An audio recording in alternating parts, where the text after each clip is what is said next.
याचा अर्थ फॅशन करू नये या मताची मी मुळीच नाही.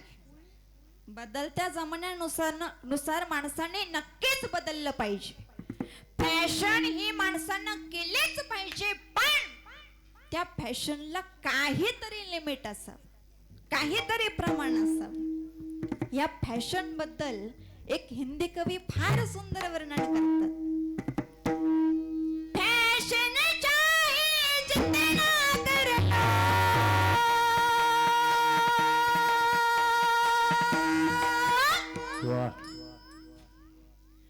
फॅशन चाहे जितना कर लो, चाहे मार लो scent scent perfume deo deo. Fashion चाहे जितना कर लो, चाहे मार लो सेंट, जगत में कोई न फरमान, जगत में कोई न फरमान, जगत में कोई न फरमान, जगत में कोई नहीं प्रमाण, जगत में कोई नहीं प्रमाण, जगत में कोई नहीं प्रमाण. दौलती माल खजाना चाहे न तेरे साथ रे, कोई तेरे साथ रे, साथ रे. समय छुपाएगा तो मलेगा अपना हाथ रे, मलेगा अपना हाथ रे, मलेगा अपना हाथ रे.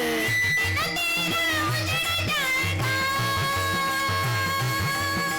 एक दिन तेरा उजड़ जाएगा, लकाल दम फूटे. जगत में कोई न फरमान, जगत में कोई न फरमान, जगत में कोई न फरमान. ए जगत में कोई नहीं प्रमाण, जगत में कोई नहीं प्रमाण, जगत में कोई नहीं प्रमाण.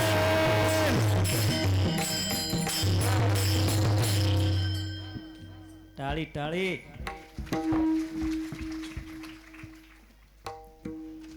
असो, मी सांगत होते की काही काही गोष्टींना इलाज असतो, काही काही गोष्टींना इलाज नसतो, पर्याय नसतो. आता मुक्ताई महाराज या संसाराला उबगलेले आहे, कंटाळलेले आहे, पण मग आता याला इलाज काय, याला पर्याय काय? तर याला इलाज फक्त एकच आहे, आणि तो इलाज मुक्ताई महाराजांना सापडला, आणि तोच इलाज मुक्ताई महाराज आजच्या अभंगाच्या प्रथम चरणातून सांगतात. उमगले माहेरी आता माझं माहेर न्यावो, उमगले संसारी आता माझं माहेरी न्यावो, उमगले संसारी आता माझं माहेर न्यावो, उमगले संसारी आता माझं मगले संसारी आता माझं माहेरा न्यावो, मगले संसारी आता माझं माहेरी न्यावो, मगले संसारी आता माझं माहेरा न्यावो, मगले संसारी आता माझं माहेरी न्यावो. एवढा एवढा चात्रम पडते पाया हो, तुला पडते पाया, एवढा त्रास तुमचा पडते पाया हो, तुला पडते पाया. संसारी आता माहेरा न्यावो, मगले संसारी आता माहेरी न्यावो, मगले संसारी आता माहेरा न्यावो, मगले संसारी आता माहेरी न्यावो, मगले संसारी आता माहेरा न्यावो, मगले संसारी आता माहेरा न्यावो, मगले संसारी आता माहेरा न्यावो, मगले संसारी आता माहेरा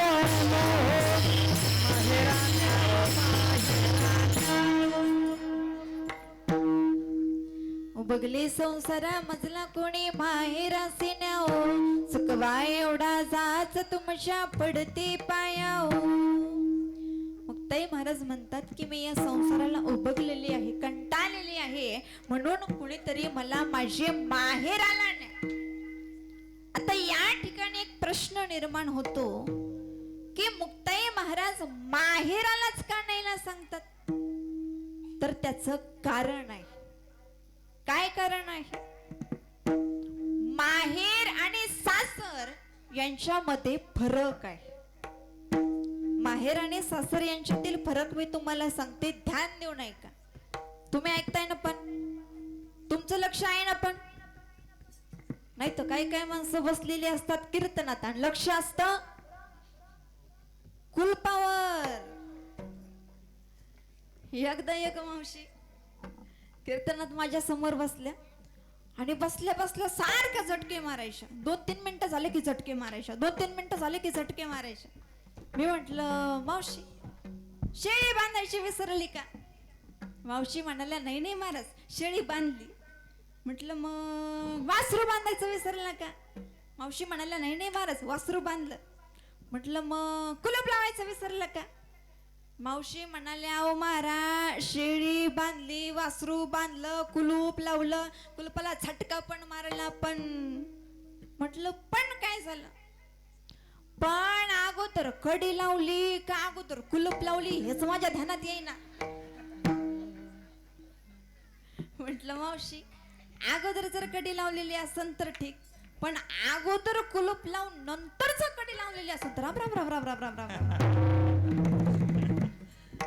अहो मावशी भर कीर्तनातून उठल्या ना घरी जायला, पाठीमाग सुनबाई बसलेली होती. सुनबाई म्हणाले आता बाई कुलूप बरोबर लावलेली आहे, बसा खाली. तेव्हा कुठे त्या मावशी स्थिर झाल्या. त्या मावशीचं लक्ष कुलपावर होतं. तसं तुमचं लक्ष आहे ना कुठं कुलपावर? विठाला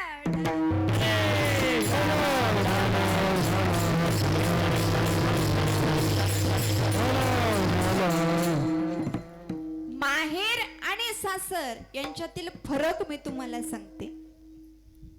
माहेरामध्ये स्वातंत्र्य असते आणि स्वातंत्र्यामध्ये सुख आहे. सासरे पारतंत्र्य आहे आणि पारतंत्र्यामध्ये दुःख असते.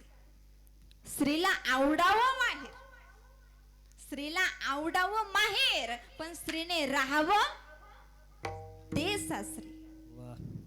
स्त्री 4-8 दिवस माहेरामध्ये फार शोभून दिसते, फार शोभते, पण त्या स्त्रीला जर माहेरामध्ये 15 दिवस राहण्याची वेळ आली तर लगेच शेजारच्या महिला चर्चा करतात.